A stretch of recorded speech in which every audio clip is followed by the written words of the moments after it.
Benjamin Franklin, an aide from France, 1706 to 1790. American independence, the beginning of which we have just been considering, was accomplished after a long struggle. Many brave men fought on the battlefield, and many who never shouldered a musket or drew a sword exerted a powerful influence for the good of the patriot cause. One of these men was Benjamin Franklin. He was born in Boston in 1706, the 15th child in a family of 17 children. His father was a candle maker and a soap boiler. Intending to make a clergyman of Benjamin, he sent him, at 8 years of age, to a grammar school with the purpose of fitting him for college. The boy made rapid progress, but before the end of his first school year, his father took him out on account of the expense, and put him into a school where he would learn more practical subjects, such as writing and arithmetic. The last study proved very difficult for him. 2 years later, at the age of 10, he had to go into his father's shop. Here he spent his time in cutting wicks for the candles, filling the molds with tallow, selling soap in the shop, and acting the part of errand boy. Many times he had watched the vessels sailing in and out of Boston Harbor, and often, in imagination, had gone with them on their journeys. Now he longed to become a sailor, and, quitting the drudgery of the candle shop, to roam out over the sea in search of more interesting life. But his father wisely refused to let him go. His fondness for the sea, however, took him frequently to the water, and he learned to swim like a fish and to row and sail boats with great skill. In these sports, as in others, he became a leader among his playmates. With all his dislike for the business of candle-making and soap-boiling, and with all his fondness for play, he was faithful in doing everything that his father's business required. His industry, together with his liking for good books and his keen desire for knowledge, went far towards supplying the lack of school training. He spent most of his leisure in reading and devoted his savings to collecting a small library. His father, noting his bookish habits, decided to apprentice Benjamin to his older brother James, a printer in Boston. Benjamin was to serve until he was 21, and to receive no wages until the last year. In this position, he was able to see more of books, and made good use of his opportunities. Often he would read far into the night, a borrowed book that had to be returned in the morning. He also wrote some verses and peddled them about the streets, until his father discouraged him by ridiculing his efforts. About this time, in order to get money for books, he told his brother that he would be willing to board himself on half the money the board had been costing. To this his brother agreed, and Benjamin lived on a very meager diet. Remaining in the printing office at noon, he ate such a simple lunch as a biscuit or slice of bread, and a bunch or two of raisins. As a meal like this required but little time, young Franklin could spend most of the noon hour in reading. By living thus, he easily saved half of what his brother allowed him, and at once spent his savings in books. This youth was never idle, because he put a high value upon time. He was never wasteful of money, because he knew the easiest way to make money was to save what he had. These were qualities which helped Benjamin Franklin to get on in the world. But during this period of his life, he had great hardships to bear, for his brother was a stern taskmaster and was so hot-tempered that he would sometimes beat Benjamin cruelly. No doubt the young apprentice was sometimes at fault. Be that as it may, the two brothers had so many disagreements that Benjamin determined to run away and seek his fortune elsewhere. Having sold some of his books to get a little money, at the age of 17, he secured a passage on board a sloop for New York. Upon his arrival, friendless and almost penniless, he began to visit the printing offices in search of work, but failing to find any, and being told that he would be more likely to succeed in Philadelphia, he decided to go to that city. Today, the journey from New York to Philadelphia, a distance of 90 miles, can be made in 2 hours. But, of course, in Franklin's time, there were no railroads, and it was a more difficult undertaking. He first had to go by a sailboat from New York to Amboy on the New Jersey coast. On the way, a storm came up, which tore the sails and drove the boat to the Long Island shore. All night Franklin lay in the hold, where the waves dashed angrily over the boat. At length, after 30 hours, during which he was without food or water, he was landed at Amboy. As he had no money to spare for coach hire, he started to walk along rough country roads, the 50 miles across New Jersey to Burlington. For over 2 days he trudged along in a downpour of rain. At the end of his first day's journey, he was so wet and mud-spattered, and had such an appearance of neglect, that on reaching an inn, there was talk of arresting him for a runaway servant. Having arrived at Burlington, he was still 20 miles from Philadelphia, and boarded a boat for the remainder of his journey. As there was no wind, the passengers had to take turns at the oars, and in this way they continued down the Delaware until midnight. Then, fearing they might pass the town in the darkness, streets not being lit in those days, they landed, made a fire out of some fence rails, and waited for morning. The next day, which was Sunday, they reached Philadelphia, and young Franklin, poorly clad and travel-soiled, with only a little money in his pockets, was making his way alone to the streets of Philadelphia. But he was cheerful and full of hope. His health was strong, and he was hungry for his breakfast. Going to a baker's shop, he bought 3 large rolls, and his pockets being already stuffed with shirts and stockings, he tucked one roll under each arm, and walked up Market Street, eating the third. His ludicrous appearance afforded much amusement to a certain Deborah Reed, who stood at the door of her father's house as he passed by. Little did she think that this strange-looking fellow would one day become the greatest man in Philadelphia, and even in Pennsylvania. Little did she think that one day, not many years after that morning, she would become his wife. Both these things came to pass. Having eaten as much as he wished, he continued up the street, giving the 2 other rolls to a woman and a child who had come on the boat with him. In a short time he found work with one of the 2 master printers in Philadelphia. One day, while at work in the printing office, he received a call from Sir William Keith, governor of Pennsylvania. Governor Keith's attention had been directed to this 17-year-old youth by Franklin's brother-in-law, and he called on this occasion to urge him to start a printing press of his own.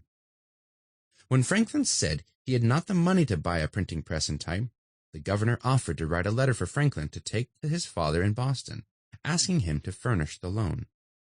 The following spring, Franklin took the letter to his father, but the father refused to lend him the money. Upon Franklin's return to Philadelphia, Governor Keith advised him to go to England to select the printing press and other things necessary for the business outfit, promising to provide funds. Franklin took him at his word and sailed for London, expecting to secure the money upon his arrival there. But the faithless governor failed to keep his word, and Franklin was again stranded in a strange city. Without friends and without money, he once more found work in a printing office, where he remained during the 2 years of his stay in London. Here, in his manliness and strength, he was very different from the printers with whom he worked. They spent much of their money in beer drinking, and when Franklin refused to drink with them, they made fun of him by calling him a water American. But the young man who had lived upon a simple diet in order to buy books was not disturbed by such taunts. After 2 years, he returned to Philadelphia, where 4 years later, he married Miss Reed. In the meantime, he had set up in the printing business for himself, but in so doing had to carry a heavy debt. He worked early and late to pay it off, sometimes making his own ink and casting his own type. He would also at times go with a wheelbarrow to bring to the printing office the paper he needed. His wife assisted him by selling stationery in the shop, as well as by saving in the household, where the furnishings and food were very simple. Franklin's usual breakfast was milk and bread, which he ate out a wooden porringer with a pewter spoon. In time, when their money was more plentiful, his wife gave him a china bowl and a silver spoon. On observing how hard Franklin worked, people said, "There is a man who will surely succeed. Let us help him." In all these years of struggle, Franklin was cheerful and light-hearted. This was no doubt largely owing to his natural disposition, but in part also to his healthful reading habits, which took him into the world outside of himself. No matter where he was or what the stress of his business, he found time to read and improve himself. He also adopted rules of conduct, some of which in substance are: be temperate, speak honestly, be orderly about your work, do not waste anything, never be idle. When you decide to do anything, do it with a brave heart. Some of the wisest things Franklin ever said appeared in his almanac, which he called Poor Richard's Almanac. Beginning when he was 26 years of age, he published it yearly for 25 years, building up a very large circulation. It contained many homely maxims, which are as good today as they were in Franklin's time.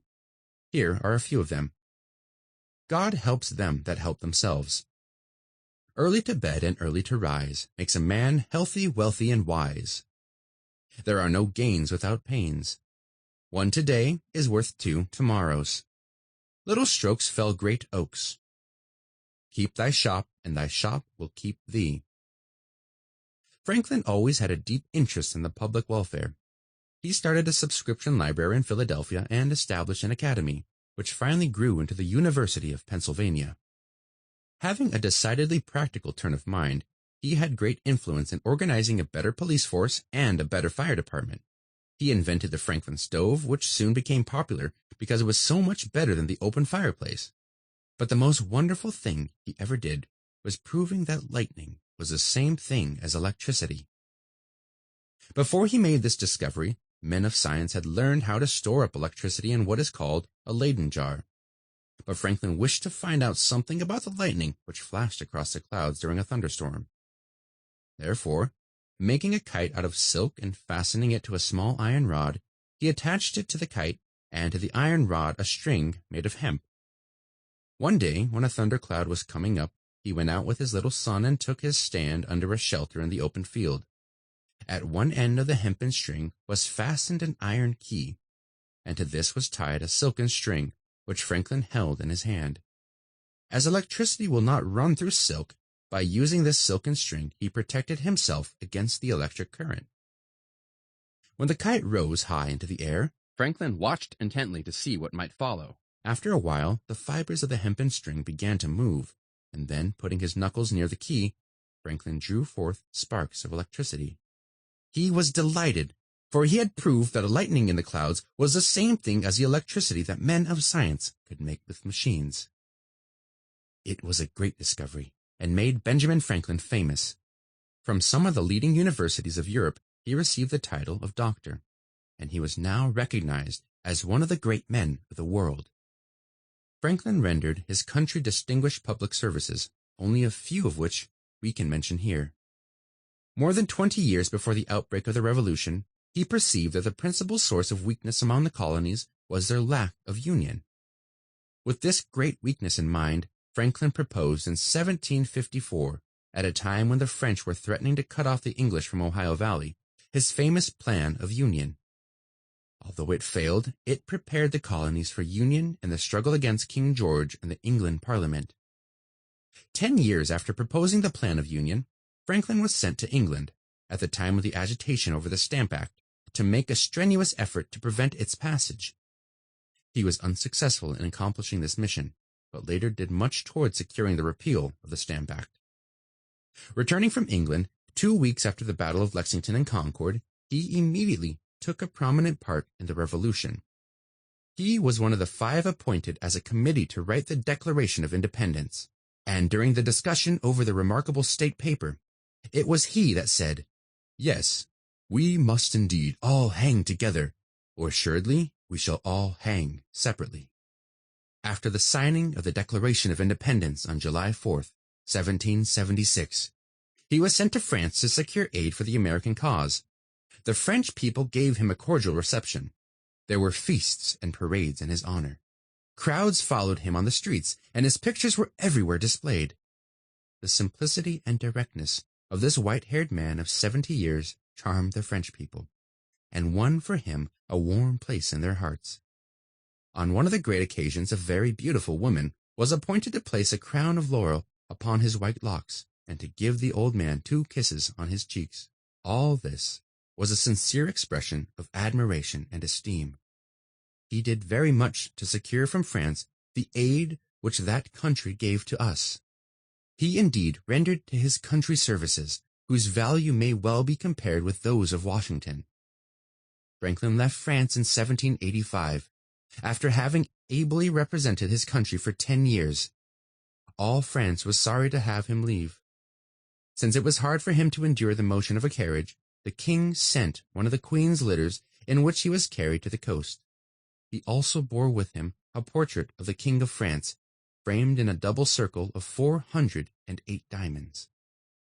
Although, in his last years, he had to endure much idleness and pain, yet he was uniformly patient and cheerful, loving life to the end. He died in 1790 at the age of 84, one of the greatest of American statesmen and heroes. End of chapter 15.